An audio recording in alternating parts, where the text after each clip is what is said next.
part of me that feels negligent if I start my comments off without addressing the dire situation that millions of Americans are facing, with the economic and political factors being what they are.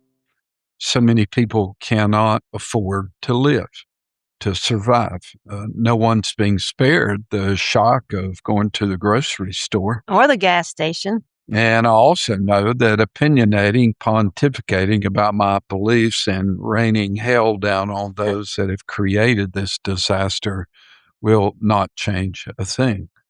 The Republicans' condemnation of the Democrat is met with the Democrats' condemnation of the Republican.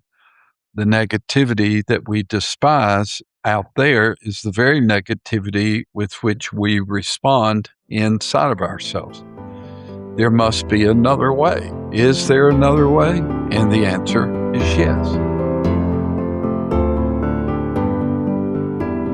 Welcome to Becoming You, where we apply spiritual principle and truth to your everyday life, allowing you to create a life of deep purpose and meaning. Haydn, you and I talk a lot about how difficult it is to stay centered when our daily lives can be so demanding, and just on an average day, not even on a day when we're handling any kind of difficulty. As a collective, we're really exhausting ourselves being out here on the periphery.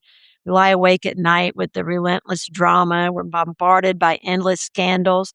But all of this noise is actually trying or conspiring to drive us away from the madness and into our center. We're being forced through a process of contraction, pushing us closer and closer to our center. If we can just understand what that means, we're finally realizing, I think individually and collectively, that the answers to our visible problems can't be found in the systems that created them.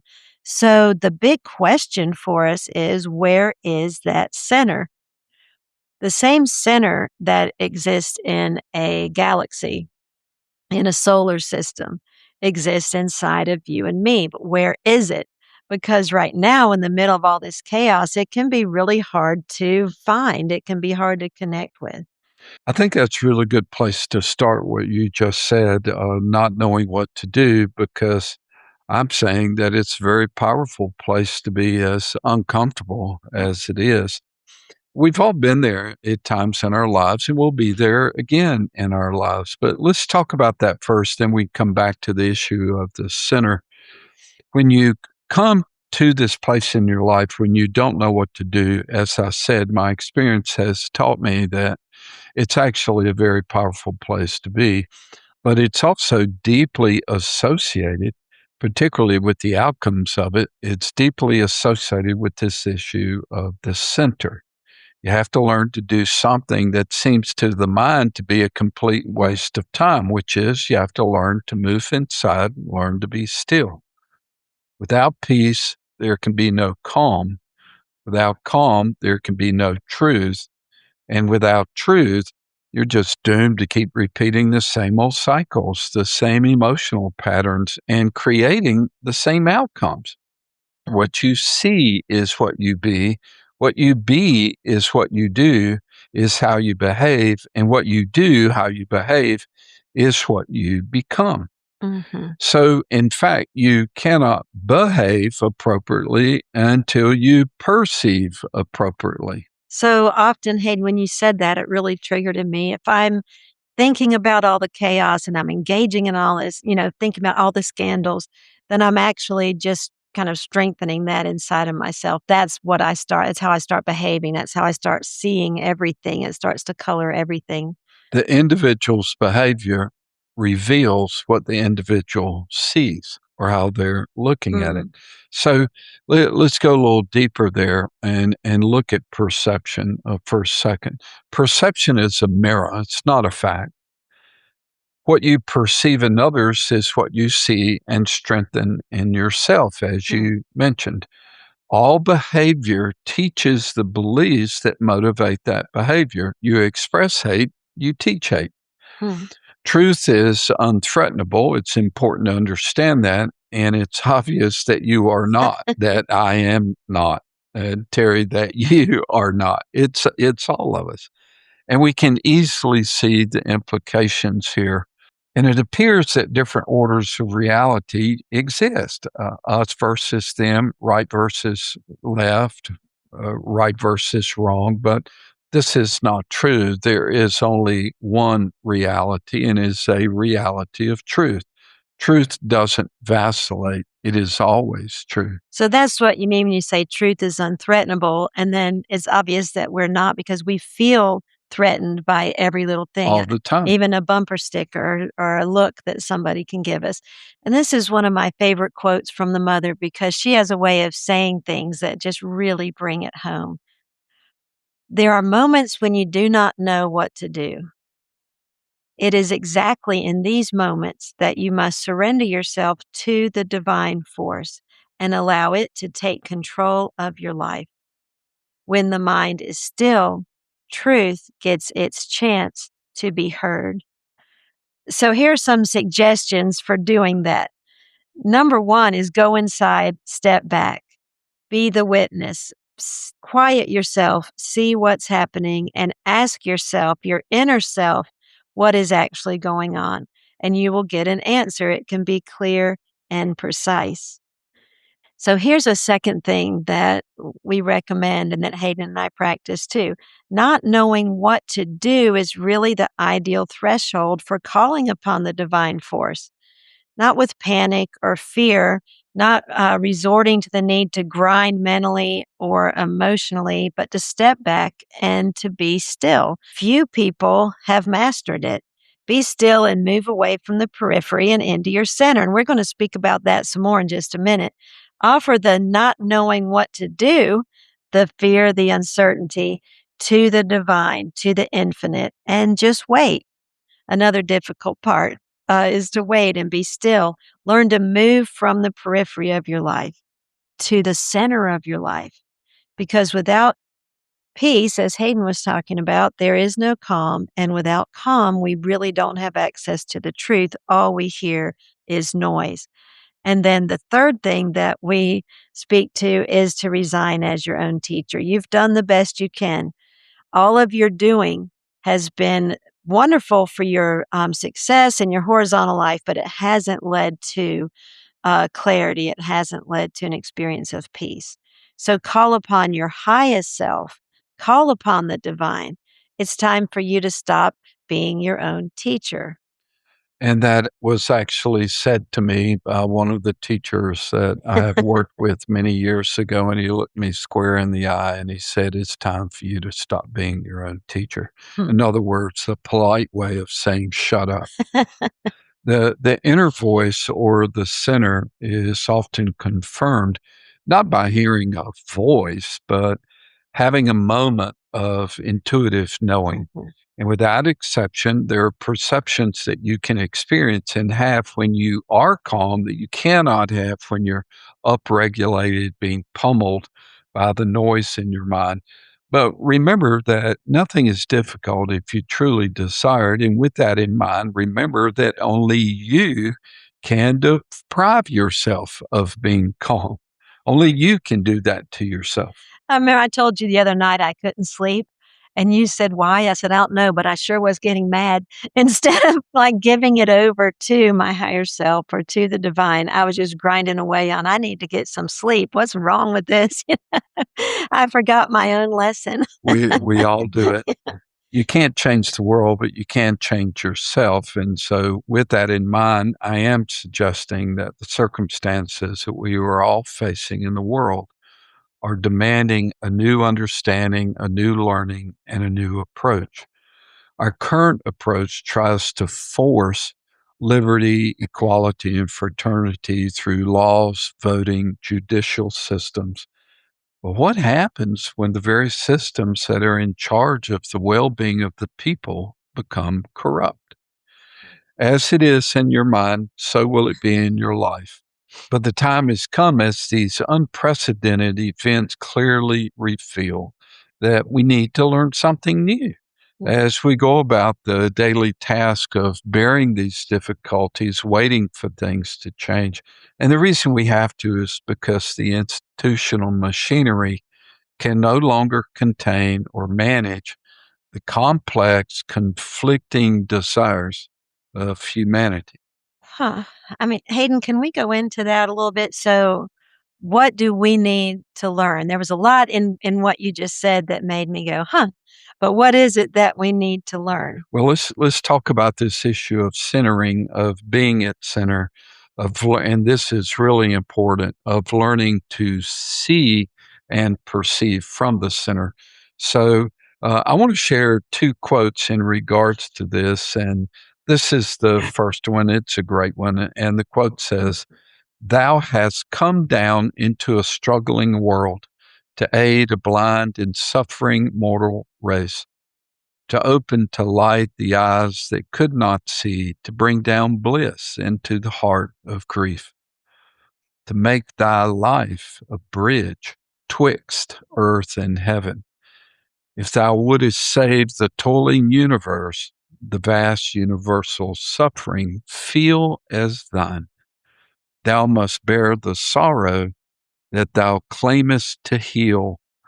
The day bringer must walk in the darkest night." I truly want to be a day bringer. I feel the compassion and the empathy, but where do we start in being the day bringer in these times where it gives us an opportunity to really engage and cooperate rather than just be in resistance to everything that's happening, which is where I find myself a lot of the time. Oh, why don't you get us started going down that rabbit hole? All right.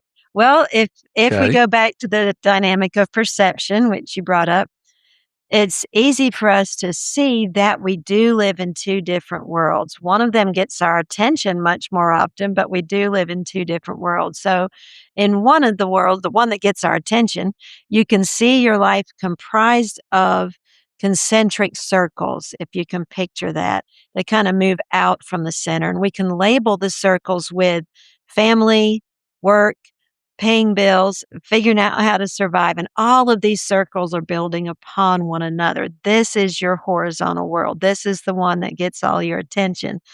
And you give the dynamics on these concentric circles the power to dictate your life.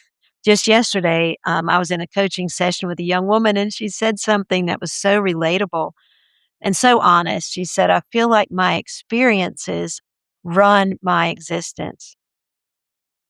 And I think that's exactly why we feel so overwhelmed.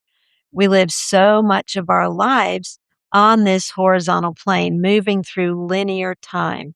You're born, you work, you love, you die. It's like this march toward a finish line. And honestly, when we think about it that way, no wonder we get discouraged or we feel lost.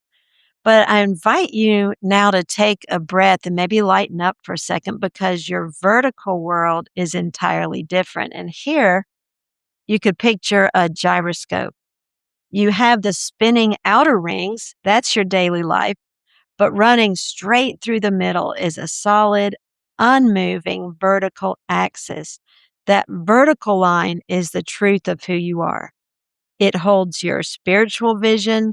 Right where that horizontal world meets your vertical axis, that is your center. That's your witness self. It's the part of you that can step back, detach from all the chaos, and simply watch the drama on the outside, watch the unfolding while staying completely anchored in the eternal, deathless, unthreatenable you. And the truth is, the vertical runs the horizontal. The horizontal just doesn't know that yet. It reminds me of an analogy that we've all experienced, and it's like sitting in your car at a stoplight or a parking lot or something, and maybe you're on a train, but suddenly you panic because you think you're rolling forward or backwards. I hate that You feeling. slam your foot down on the brake, but nothing happens. And then just as fast as the panic started, your mind shifts and you realize it was the car next to you or the train that was next to you that was moving, not you. And I would ask anybody, do you remember that incredible wave of relief that you weren't just rolling out into the highway, that actually you were sitting still? And that relief is the vertical inside of you. In fact, it is you. You are the vertical self simply observing the play between ignorance and truth that is playing out there on the horizontal plane. It really is a position of total neutrality. And here's the shift. Here's part of what we have to learn. And this isn't about doing anything, this is about spiritual realization. It's not that you are practicing centering. It's that you are the center of your cosmos. When you realize this truth, you begin to live in an increased state of absolute freedom right there in the middle of this messy everyday life. You aren't centering, you are a center. You know it because you are it. Ultimately, the existential answers that you're looking for aren't out there on the periphery anyway. They're at the center of your being because that is who you are. And when that clicks, the mind begins to shift. It stops depending on the outer senses to tell you what's real. We talk about sometimes there's stuff and then there's stuff moving around. But if we're at the center, we have a much better opportunity to see how that stuff is moving. And what you can see now, maybe for the first time, is that all of this relentless pressure and all of the insanity, all the stuff moving around in the world today actually has a purpose. And its purpose, it's designed to force us back to our center because the answers we need they're not going to be found on the horizontal plane. Historically, Hayden, as a species, we've only learned or typically learned through catastrophe, disaster, suffering. And this is one of the great dangers that we face in these days and times, which is just trying to, beat Mm. a dead horse and trying to get the old system to finally straightened out. That is not going to work this time. Or trying to just hunker down. I think about that sometimes, just hunker down and get through it. This too shall pass, but we're actually being handed this wonderful opportunity to evolve in a completely different way. The catch is this shift can't happen at the collective level. No one's coming to save us in that sense. It has to start with the individual. It has to start with you. It has to start with me. But when enough of us reach this understanding inside ourselves, it will cross a threshold from the invisible into the visible. And that's how we will change the world. I have these fantasies. I have this dream of 50,000 people sitting at the National Mall, sitting quiet, no speakers, no resistance, no banners, no flags. Just 50,000 people joined in a unified perception of oneness because it sees all people not only as itself, but in itself. It sees everything through the lens of perfection, that everything is good or that which is serving the good. And when I picture that, Hayden, because you've shared that fantasy before, I think it would take immense discipline and also a sense of certainty to sit quiet. Our banners and our kind of chants give us something that we think is something to hold on to, something to share. But what we're really sharing in that vision that you have is our center, is the truth of who we are.